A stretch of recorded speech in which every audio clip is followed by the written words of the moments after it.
आपके पैसे इकट्ठे हो रहे हैं, आप जानते हैं हेवन में उसका हिसाब रखा जा रहा है और वो आपको पे आउट होगा। वो आपको इंसेंटिव के रूप में इतना मिलेगा जितनी आपकी तनख्वाह नहीं थी। आप मेरी बात समझ रहे कि नहीं? और यही चीज याकूब के साथ हुई। वो मेहनत करता रहा, लेकिन उसने टेंशन नहीं ली, परवाह नहीं की, और एक दिन परमेश्वर ने उसको अजर दिया और उसका वापिस किया। ये बात प्रूफ करते कि अगर परमेश्वर पे निगाहें हैं और हमारा विश्वास अगर परमेश्वर के ऊपर है और तरीके परमेश्वर वाले हैं, तो एक दिन आपका आने वाला है। और उसी टेस्टिमनी देख के उसका परिवार कन्विंस हुआ, उसके परिवार को विश्वास हुआ कि ठीक है, परमेश्वर इसके साथ है, हम इसके साथ इसके देश में जा सकते हैं। नहीं तो वो परिवार उसके साथ कभी वापिस ना जाता। अगर वो वापिस ना जाता तो याकूब की डेस्टिनी कभी भी पूरी नहीं होती। जिस काम के लिए परमेश्वर ने उसे बुलाया था वो कभी पूरा ना होता। अब आप इमेजिन कर लो, एक नौकरी में वफादारी उसको कहां तक लेके गई। आप इमेजिन कर रहे हैं कि नहीं? एक फेथफुलनेस परमेश्वर के साथ उसको उसकी डेस्टिनी में किस तरह उसने लॉन्च कर दिया, आप इमेजिन करो। पहली चीज जो आपकी लाइफ में होनी चाहिए, जो अभी आज की पहली जो मैंने आपको बताई, आप समझ रहे हो उसको कि नहीं? पर्सनल आपको टेस्टिमनी, प्रूफ चाहिए आपको। अच्छी चर्च में जाओ, ये जरूरी है। वचन सुनो, ये जरूरी है। टीवी में प्रोग्राम देखो खुदावंद के, जरूरी है। लेकिन दूसरी चीज जो आज मैं आपको बताना चाहता हूं वो ये है, अगर जब याकूब ने कन्विंस कर लिया अपनी वाइफ्स को, क्योंकि पुराने टाइम में एक से ज्यादा वाइफ हो सकती थी, उसने कहा जब वापिस आने के लिए, तो बाइबल कहती जब वो अपने बच्चों और अपनी वाइफ्स के साथ वापिस जा रहा था,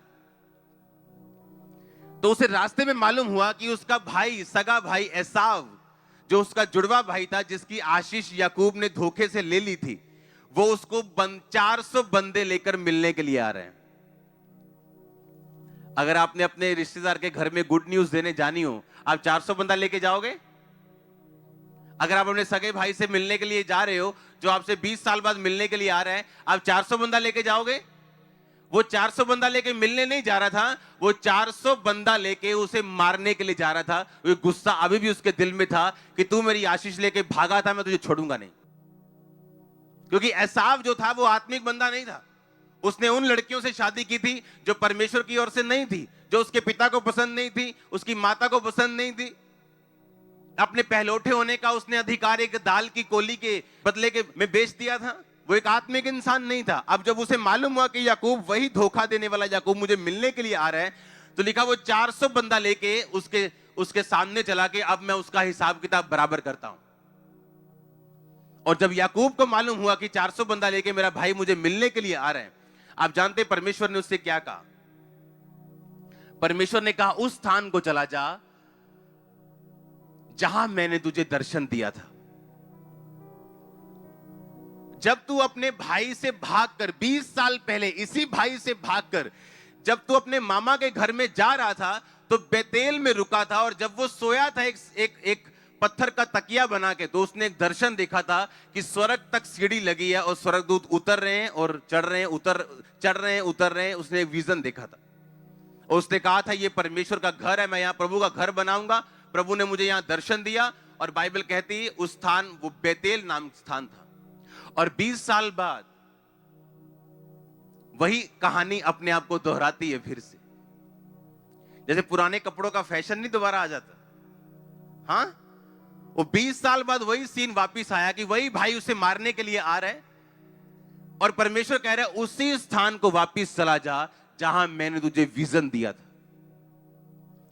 आज से 15 साल पहले, जब मसीह में आने के बाद भी मेरा दिमाग सुसाइड करने में ही था, तो परमेश्वर ने, जब मैंने 40 फास्टिंग की थी मैंने, और फास्टिंग में अभी मैं प्रार्थना में बढ़ रहा था, तो एक मेरी आदत थी, मेरे को दुष्ट आत्मा के जब अटैक होते थे, तो मेरे को सिर पे अनॉइंटिंग ऑयल रख के ऐसे लगा के पूरा चेप के मेरे को प्रार्थना और बाइबल पढ़नी पड़ती थी 3 घंटे, 6 घंटे, 8 घंटे एवरी डे। इसलिए नहीं कि मैं प्रभु से प्यार करता था, इसलिए कि जब मैं बाइबल पढ़ता था और अनॉइंटिंग ऑयल लगा के अपने टेरिस पे जाके प्रार्थना करनी शुरू करता था, तो दुष्ट आत्मा का अटैक कम होना शुरू होता था। उस रिलीफ के लिए मुझे ये करना पड़ता था। और एक दिन बाइबल पढ़ते पढ़ते क्या वचन मेरे सामने आया, हियाव बांध और दृढ़ रह, क्योंकि तू जानता है कि प्रभु में किया हुआ परिश्रम व्यर्थ नहीं जाता। सुनो ध्यान से, ये आम वचन नहीं था, ये रेमा वचन था, ये इनकाउंटर था खुदा के साथ। आप समझ रहे मेरी बात को?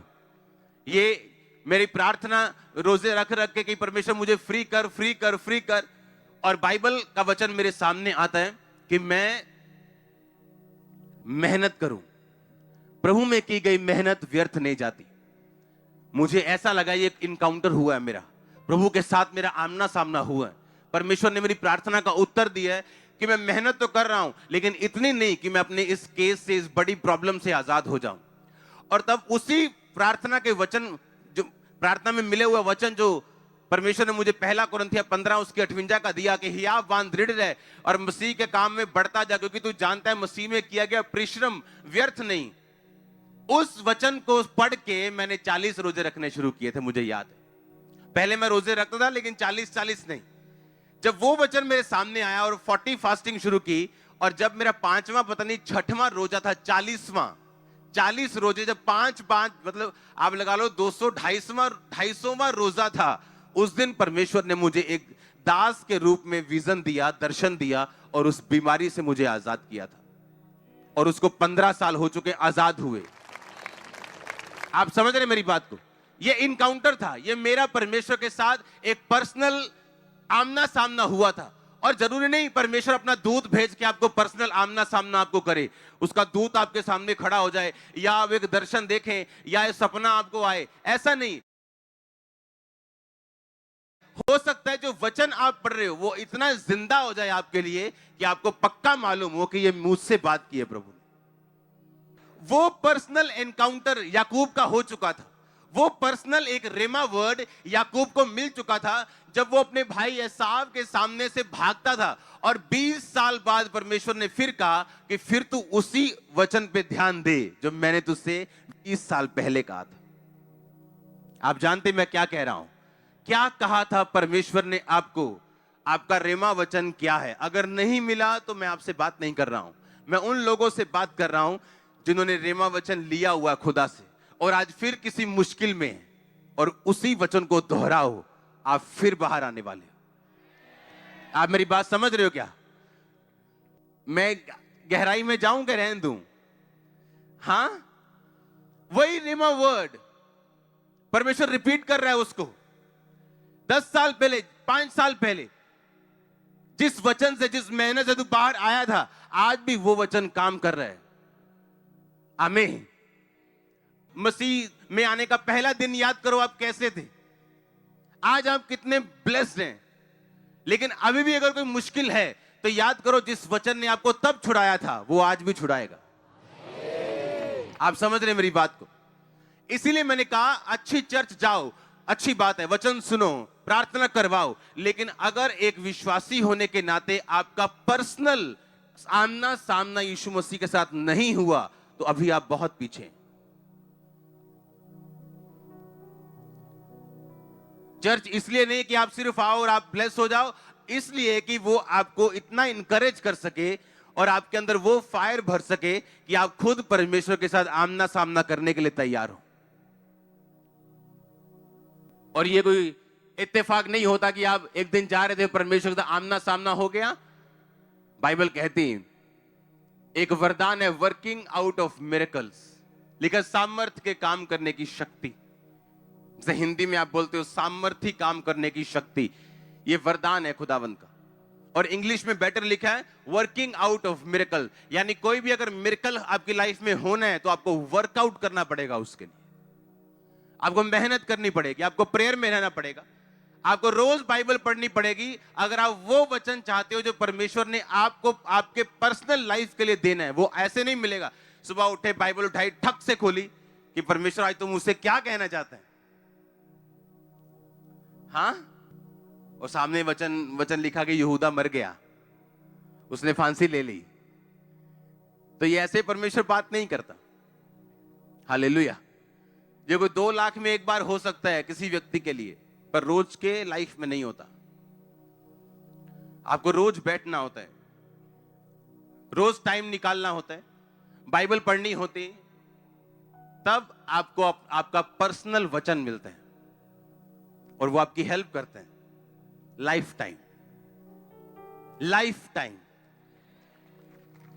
परमेश्वर कहता वहीं जा वापिस, जहां 20 साल पहले मैंने तुझे विजन दिया था और तुझे कहा था कि मैं तुझे बचाऊंगा, वहीं जा, वही स्थान में जा। और वो वही स्थान में गया और परमेश्वर के वचनों को याद किया कि परमेश्वर ने उसको कौन सा रिमा वर्ड दिया था।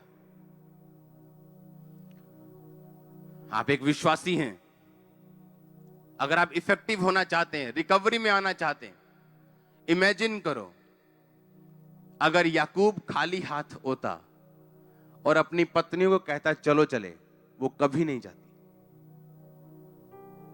अपने हाथों को उठाओ, बोलो होली स्पिरिट मुझे प्रूफ चाहिए। मांगो अपने हाथों को उठा के, ऊंची आवाज में, बड़े कार्य मेरी जिंदगी में कर।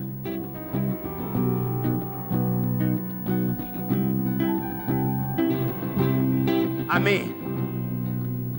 आप मेरी बात समझ रहे क्या? प्रूफ। अब उसके पास प्रूफ थे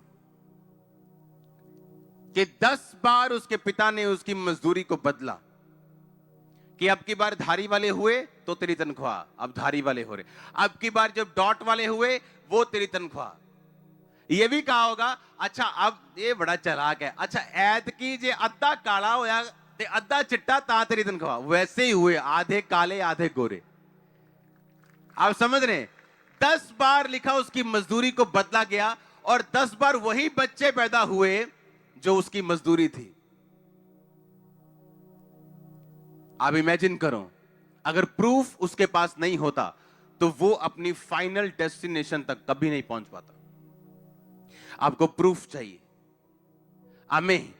सबूत चाहिए परमेश्वर आपके साथ है, और वो सबूत तब होंगे अगर आप परमेश्वर के साथ चल रहे होंगे। इसलिए मैं एक चीज बोलता हूं कि शैतान के साथ जाओ मजे ले लो, पर वो घाटे का सौदा निकलेगा,